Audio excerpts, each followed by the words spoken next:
Now, as our constitution is moving forward, we can get a question that we don't have any critics who are criticizing the constitution. This is the answer for that. See here, we have critics of Constituent Assembly. One is Mr. Maulana Hasrat Mohani. Maulana Hasrat Mohani clearly criticized the Constituent Assembly that it is nothing that the Constituent Assembly has framed a new constitution except than the 1935 Act. They have simply redrafted the 1935 Act. They did not add anything further. The cabinet mission which did not give the universal adult franchise was added for this. Other than this, the efforts were very less. This is the point of view where Maulana Hasrat Mohani came with, and redrafting of 1935 Government of India Act is not a real constitution. What is his point of view? He made a criticism against the existing thing. And the other major criticism what we got is from Mr. Damodar Swarup Seth. He is also known as in the short form D.S.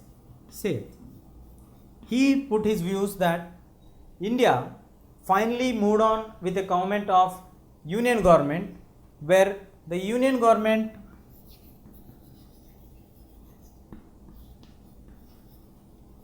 is really a very strong government when compared to the state governments which are given for us.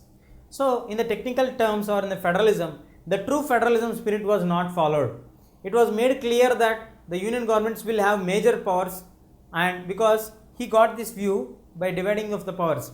In order to get the clarity on the division of the powers or to autonomy of the state governments and the central governments, the constitution has divided the subjects or the issues into three categories. One is the central list, the other one is the state list, third one is the concurrent list.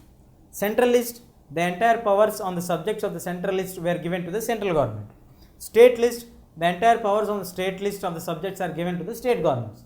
And the concurrent list is given to the state as well as for the central government. But in case on any of the subjects of the concurrent list, if the central government passes any law, then the state government law, even if it is in the condition of the existing thing, becomes null, and the central government becomes the valid law, which means that central government has powers on the central list as well as on the concurrent list. The state government is having rights only on the state list subjects. So, in this point of view, he made a statement that we unknowingly or knowingly, we went to the unitary form of government. We are not in the true set of federal government. And as Mahatma Gandhi always pointed out that we should follow the complete pattern of decentralization.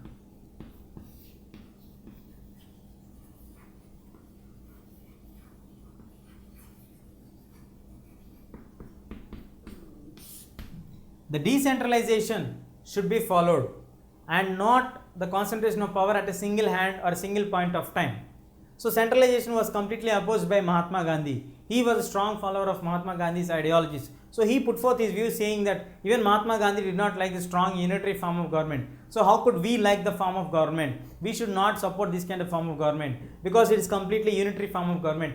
And he also have a fear that the government may turn as a fascist government.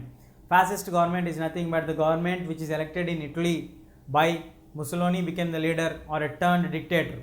Mussolini had his own ideology that what is a motherhood for a woman is a war for a nation. So, in that he made the supremacy of the nation and war is must for the people. In the same way, if you have a strong central government, the views will be taken forward in a dictator point of view. Very soon, or there may be a chance of moving towards the fascist principles, or maybe guided towards the fascism, which we not at all liked it, or the Nazism.